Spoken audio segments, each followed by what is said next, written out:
Welcome back to Saturday Morning Meeting. In the first of a two-part series, I recently had a chance to talk with three experts on the subject of the 80 million people known as millennials. We talked with Bill Sussman, CEO of Collective Bias, publisher of high-quality, user-generated content that drives sales for brands and retailers. Also, Denise Natishan. She is a senior partner executive recruiter at Cameron Smith & Associates, recruiters for Walmart vendor jobs in Bentonville and beyond. And Fernando Salido. He is the vice president of consumer and shopper marketing solutions at IRI Worldwide, providing information, analytics, and consulting to CPG companies and retail companies.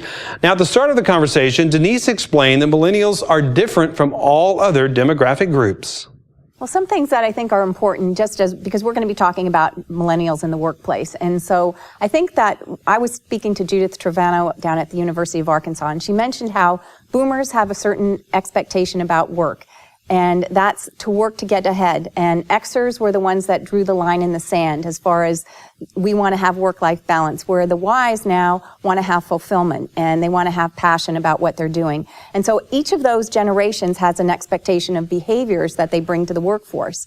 The biggest challenge that anybody is going to have is to understand everybody's behavior and how it works out and what that expectation is. So having an understanding of who they are, what they're all about is critical. And so things like time, they have a different set of values as far as the 9-to-5 value of what that needs to be. And so there has to be some adjustments in the workplace. Which is a little difficult given where we are today, because a lot of people who are the boomers or even in the Gen X, that's kind of unrealistic. Bill, you're working with a lot of millennials in your business, and you obviously grew up working at Walmart for a while. Very different set at that point to where we are today. So let's talk a little bit about the difference in working with millennials. Yeah, I think Denise is right. I think it's all about expectations, right? And you can't generalize for a whole generation, but I think millennials have some pretty clear things that they're focused on and are trends that are pretty universal across the group. They're way more connected to social media and their social media circle than any other generation before them. And they're connected on that because of the ability of the mobile devices to keep them connected. So to say to them, we don't want you to be connected while you're at work 8 to 10 hours a day, it's unrealistic, and we have to, we as leaders of our companies and Walmart or suppliers, you have to realize what they expect. So they expect to be connected. They watch a whole lot less TV than previous generations.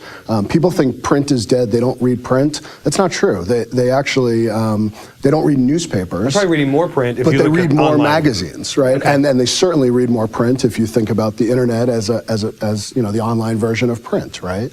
So those are the expectations from that group, and if you want to reach them and you want to connect with them, which is so important to them, right? You can't be fake with them. You have to be authentic with them. You better know that that's the way they want to see things and do things and react to that.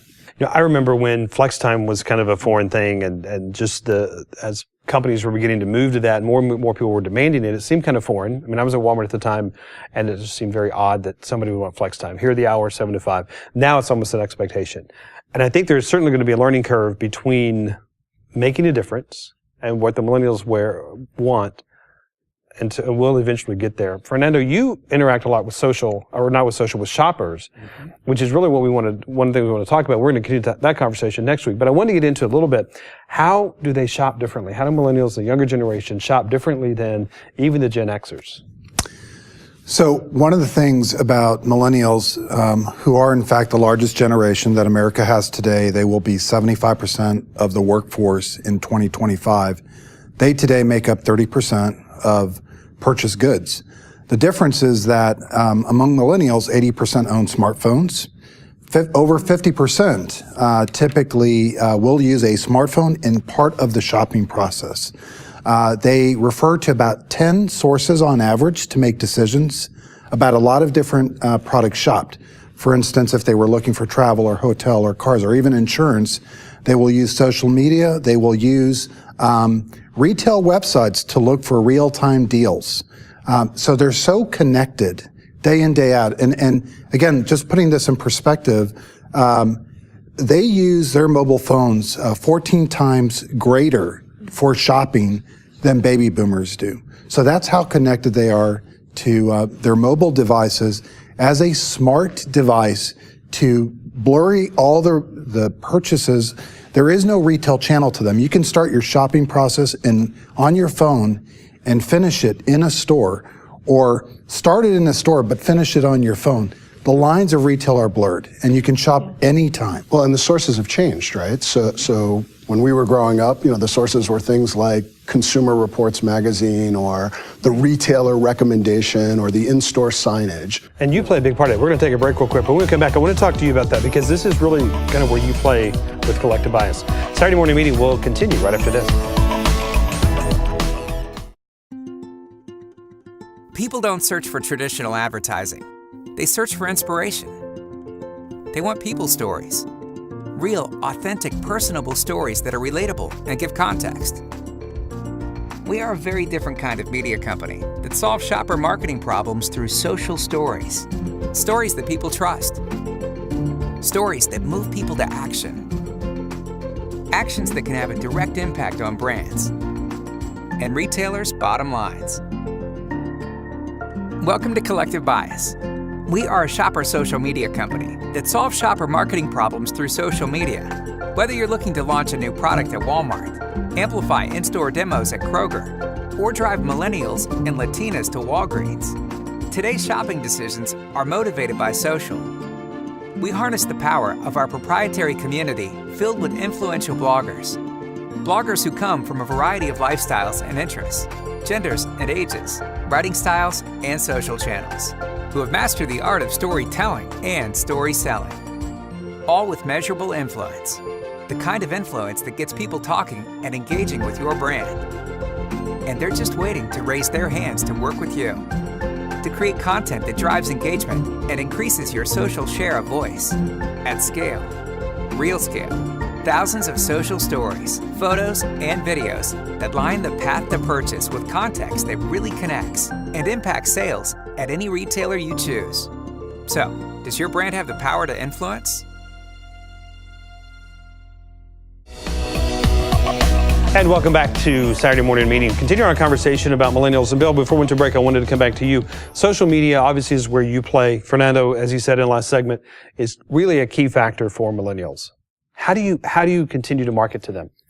Yeah, well, we're lucky at Collective Bias. We have a community of 3,000 influencers. Over half of those influencers are millennials. So they tell us every day what we're doing right and what we're not doing right. And we make adjustments based on that. But I think, the recommendation that I would give, to brands and retailers is, it's not a nice to have, it's an expectation that you have to play in that space. Millennials want that two-way interaction. They want to know that they're passionate. You as a brand are passionate about the issues that they're passionate about. So for us, that's what we're trying to do. We're trying to work with retailers and brands, create that authentic content. We don't tell people what to write or what to do. We give them guardrails, and then it is authentic. It's what they feel and believe. And that's what really works. That's what makes people connect with that. And this is truly a passionate generation. And Denise, I want to come to you because they really think that they're going to change the world. And I'm not saying that they can't.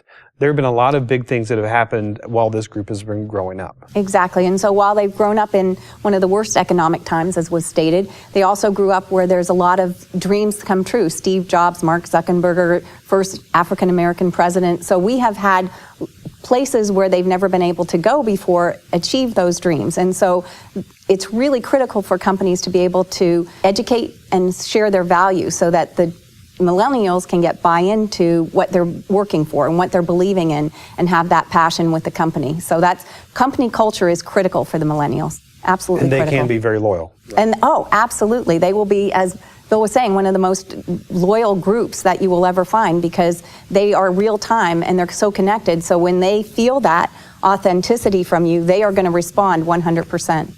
If they tweet, they want to tweet back. If Right. they hit your website and send a message, they want a real authentic message back, not the form letter from the customer service agent. That's.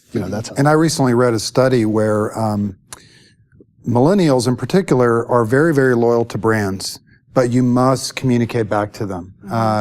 In fact, they're more loyal to brands than they are to businesses, but they grew up with brands. They grew up with Apple. They grew up with Nike. I'm quoting two of the top two, but But the way they remain loyal is when you're communicating as the brand back to the consumer.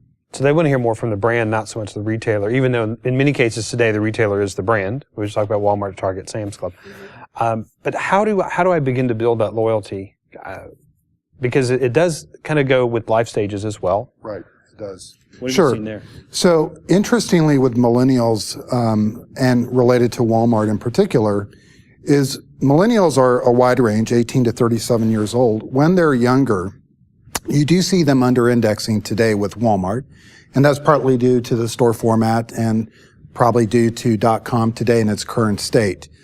But what we see over time among the same millennial group is as they start to have children, as they start to have families, we start to see the index improve for Walmart. That is, they're at average when they have small children.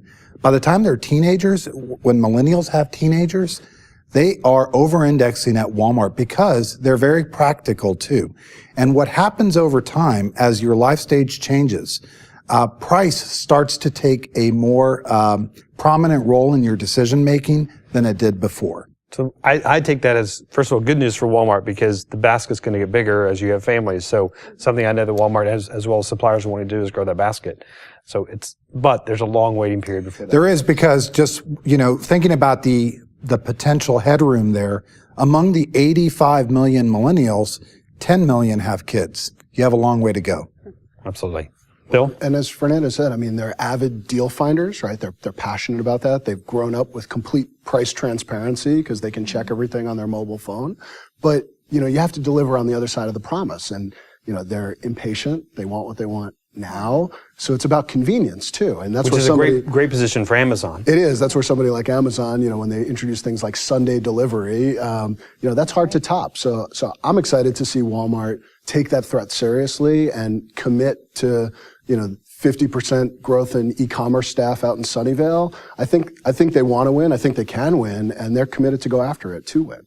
Well, I think the biggest thing about millennials is that their first language is social media, and we need to be tapped into understanding that. And just like what's going on with collective bias, understanding that they're able to make a difference quickly and fast is critical for the shopper and for everyone as far as employers are concerned. All right, guys, thank you very much. We're going to leave it there, but we will continue this conversation next week, so be sure to join us and stay tuned because Saturday Morning Meeting will continue right after this.